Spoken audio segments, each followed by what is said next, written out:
The morning started like any other in our sleepy cul-de-sac until Grandpa stormed into the kitchen, muttering under his breath. I was halfway through my cereal when he grumbled, "She did it again." I knew immediately who he meant. Karen. Karen, our overly enthusiastic HOA president, had made it her personal mission to keep our neighborhood looking like the cover of a real estate brochure. No garden gnome was safe from her wrath. No Christmas lights could twinkle past 10 p.m. But today's offense, something new, something personal. She parked 2 trucks in our garage, Grandpa said, slapping a piece of paper down on the table. It was a note written in looping cursive on HOA letterhead explaining that the trucks belonged to her nephew, temporarily visiting from out of state. No phone number, no warning, just a key tucked under our doormat, and the trucks, massive, loud, and completely blocking access to Grandpa's wood shop. Now, Grandpa doesn't raise his voice often. He doesn't have to. But that morning, there was a storm brewing behind his glasses. I followed him outside. Sure enough, there they were. 2 diesel monsters backed into our garage like they owned the place. Grandpa stood in silence for a full minute. Then, wordlessly, he grabbed the garage remote, shut the door, and locked the side entrance. "She can come get them herself," he said, "after she explains herself to the police." I stared at him, wide-eyed. "You're calling the cops?" "She trespassed. That's breaking and entering. Her trucks are on private property, and she used our house like it's a public parking lot. She's about to learn what private really means." By 10 a.m., Karen was pacing on our driveway, barking into her phone and pounding on the garage door. She had the nerve to look offended, like we had done something wrong. She shrieked, "You can't do this. That's theft." Grandpa calmly sipped his coffee on the porch. "I'm not touching them. I'm just keeping my property secure. Police will sort it out." And sort it out, they did, after an awkward standoff involving a very confused local officer, Karen waving her HOA badge like it was a federal ID, and Grandpa showing the officer footage from our Ring camera of her unlocking our garage without permission. The officer turned to Karen. "Ma'am, you're trespassing. And technically, this qualifies as unlawful entry." Karen's jaw dropped, and that was just the beginning. Karen was not used to being told no, especially not by someone like Grandpa, stoic, sharp, and immune to her signature blend of forced charm and thinly veiled threats. After the officer let her off with a warning and told her to remove the trucks immediately, she stomped back across the yard like a thundercloud in beige heels. The trucks were gone by noon, but the drama, oh, it was just shifting gears.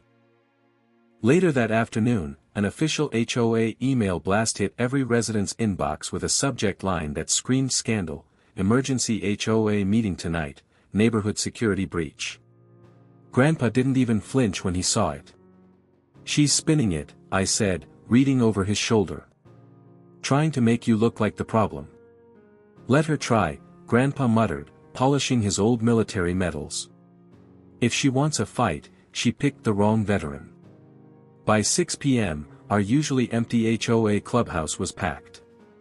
Karen stood at the front like a disgraced senator, flanked by 2 other board members. She launched into her version of the incident, full of twisted logic and strategic omission. "I was merely storing my nephew's vehicles for 24 hours as a courtesy," she announced dramatically.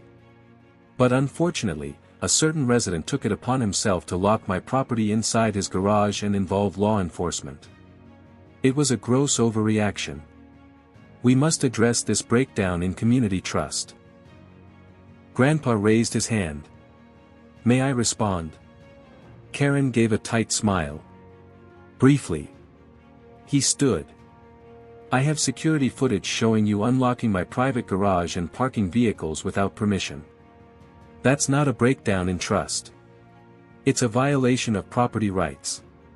You used your HOA position to bypass boundaries. And I wasn't the only one affected." Heads turned. Apparently, a few others had similar stories: Karen bending rules, issuing petty fines, and making surprise inspections. One neighbor revealed Karen once tried to evict a renter because their curtains were too loud. The room buzzed. Karen looked nervous. Her polished confidence faltered.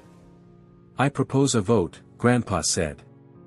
"Effective immediately, the board should review the conduct of the HOA president and establish limits on unilateral authority, especially when it comes to accessing private property."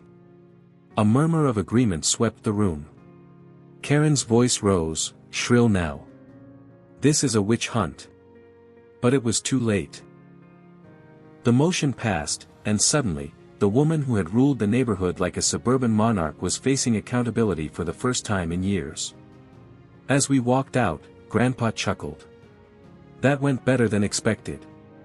I glanced back at Karen, who was furiously texting someone.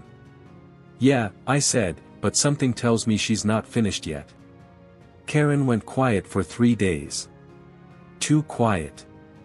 No passive-aggressive flyers, no HOA emails, no mysterious violations left taped to our door. Grandpa and I both knew it was just the calm before the storm. "She's up to something," he muttered while organizing tools in his now truck-free garage. Mark my words. He was right. On the 4th day, Grandpa received a citation in the mail. 5 citations, actually, all from the HOA, dated after the emergency meeting. They accused him of everything from improper lawn edging to excessive noise during afternoon hours. One even claimed his flagpole was 2 feet taller than the approved limit. I watched him open each envelope slowly, eyebrows raised just slightly higher with each ridiculous offense. Finally, he laughed. "She's throwing spaghetti at the wall now. What are you going to do?" "I'm going to give her exactly what she wants," he said. "Attention and witnesses."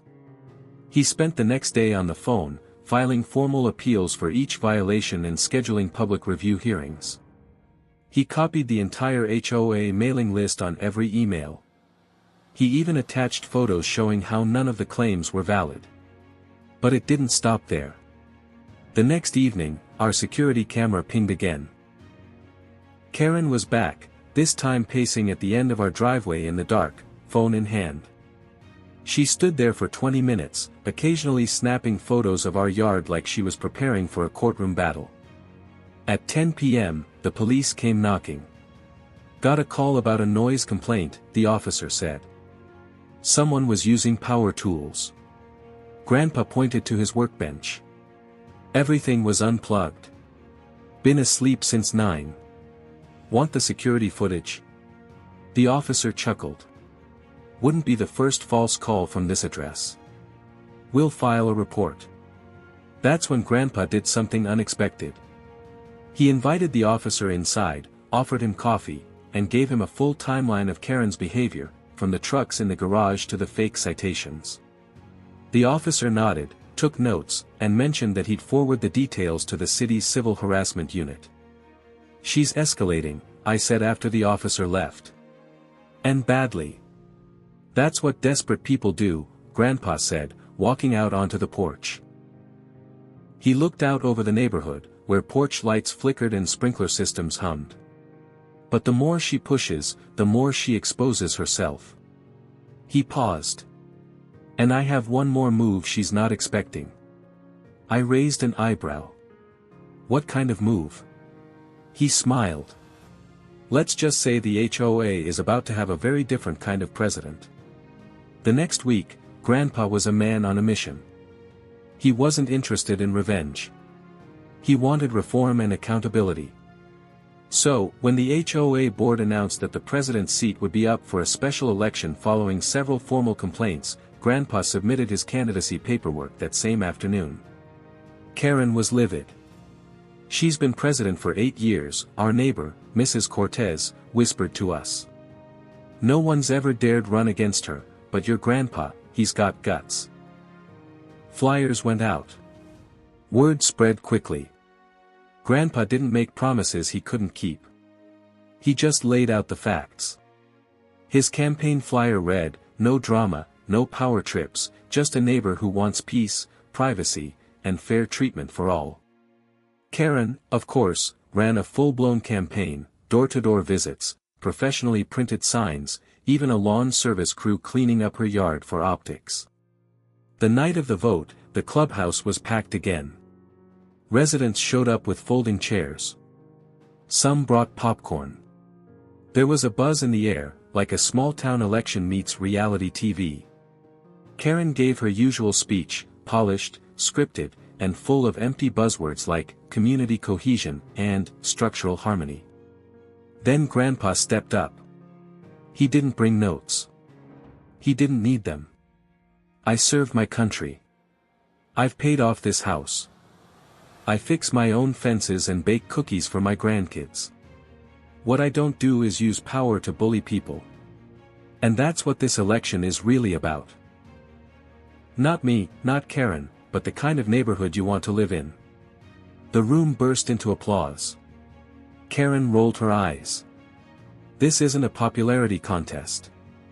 No, Grandpa said. It's a trust contest. Ballots were counted on the spot. Grandpa won by a landslide.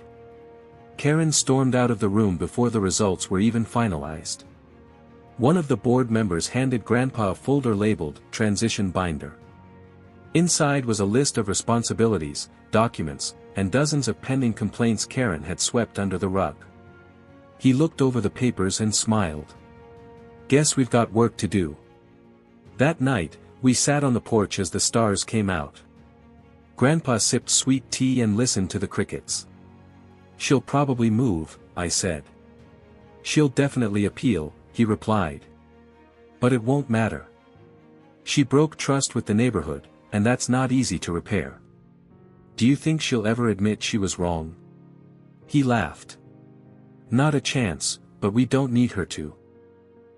The trucks never came back. The citations vanished. And our garage stayed peacefully empty, except for Grandpa's toolbox and a Karen-free zone sign he made himself. If you enjoyed watching HOA Karen get shut down with pure Grandpa energy, make sure to hit that like button. Got your own crazy HOA story? Drop it in the comments, I read every one. And don't forget to subscribe for more real-life revenge, neighborhood drama, and satisfying takedowns just like this. Grandpa's not done yet, and neither are we.